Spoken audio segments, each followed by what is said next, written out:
ঠাকুরনগরের মেলা বা ঠাকুরনগর মতুয়া আদর্শ হিন্দুদের মহামেলা হল পশ্চিমবঙ্গের উত্তর ২৪ পরগনা জেলার একটি বিখ্যাত মেলা।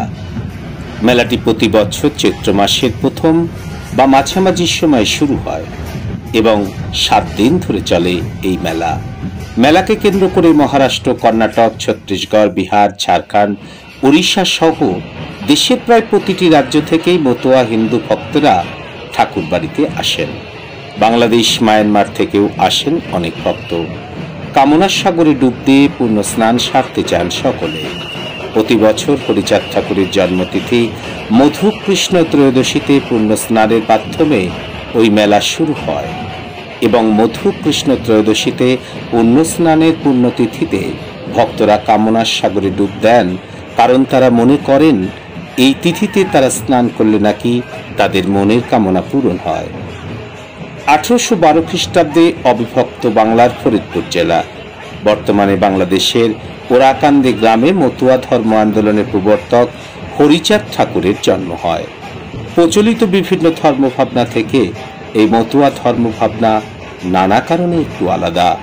এই ধর্ম কোনো শাস্ত্রীয় আচারের কথা বলে না, বরং এই ধর্ম আন্দোলন এসব থেকে মুক্তির পথ দেখায়। এই ধর্ম বলে নিরলস কর্মের কথা, কামনাহীন প্রেম ভক্তির মধ্য দিয়ে চিত্তশুদ্ধির কথা, শিক্ষা প্রসারের কথা, মানুষের প্রতি অপরিসীম ভালোবাসার কথা।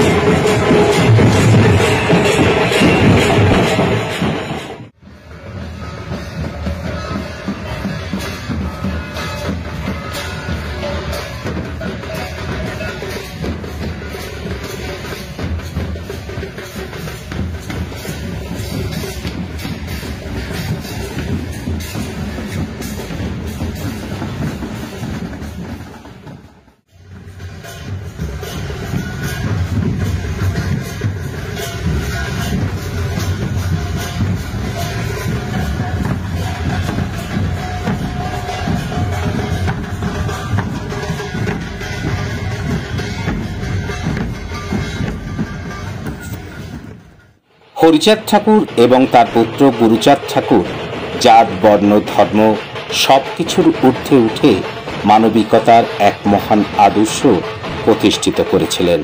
স্থাপিত হয়েছিল মতুয়া মহাসংঘ।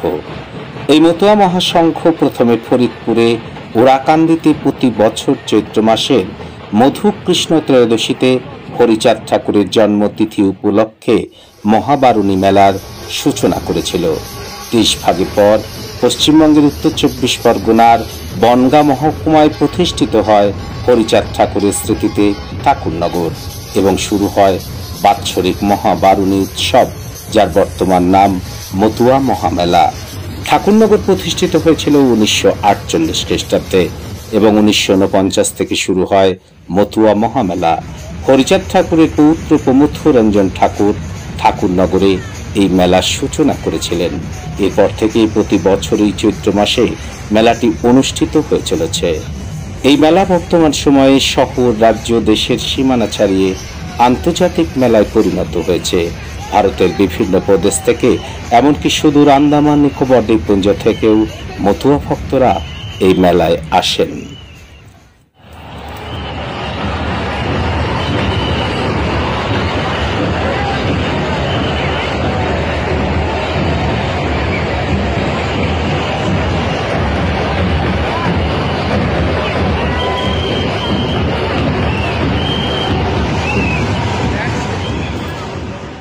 ঠাকুরনগরের এই মেলাকে সমুদ্রের সঙ্গে তুলনা করা যেতে পারে, কারণ দেশের বিভিন্ন স্থান থেকে আগত ছোট ছোট মতুয়া দলগুলিকে নদী বলা যায়। মহাসমুদ্রের টানে যেমন নদী ছন্দময় বেগে ছুটে চলে, তেমনি ছোট ছোট মতুয়া দলগুলি ছন্দময় তালে তালে মতুয়া মহামিলনায়তনে যোগদান করে। ঢের মতো নাচে গানে মুখর মতুয়া দলগুলি এসে মিশে যায় মহামেলার জনসমুদ্রে। গীতে বাদ্যে সেই জনসাগর তখন আরো ধ্বনিময়।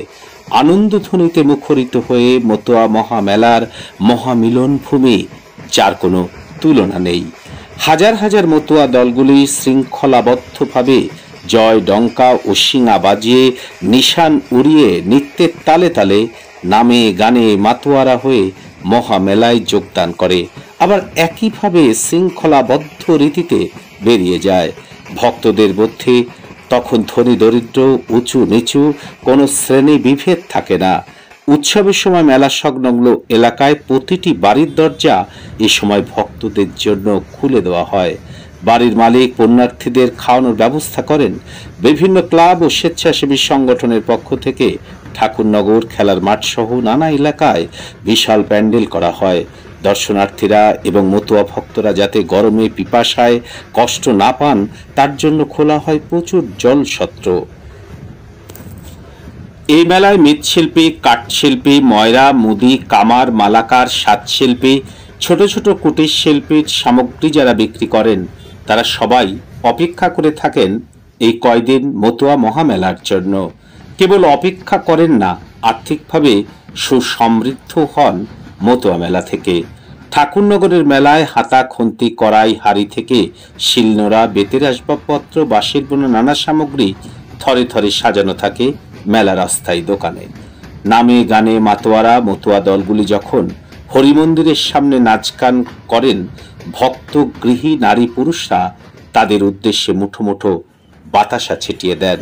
এই কারণে মতুয়া মহামেলায় প্রচুর বাতাসার দোকান বসে।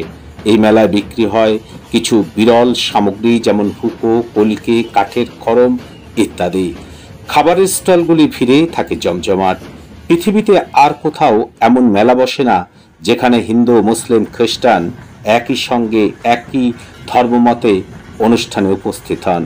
এমন কোনো ধর্মীয় ব্যক্তি নেই যাকে শ্রদ্ধা জানাতে সমস্ত বিভেদ ভুলে সমাজের সকল শ্রেণীর, সকল ধর্মের লক্ষ লক্ষ সাধারণ মানুষ এই উৎসবে উপস্থিত হন। এমনি এক জন উৎসব, এমনই এক জন উৎসব হলো ঠাকুরনগরের মতুয়া মহামেলা, যা সত্যিকারের জীবনের উৎসব।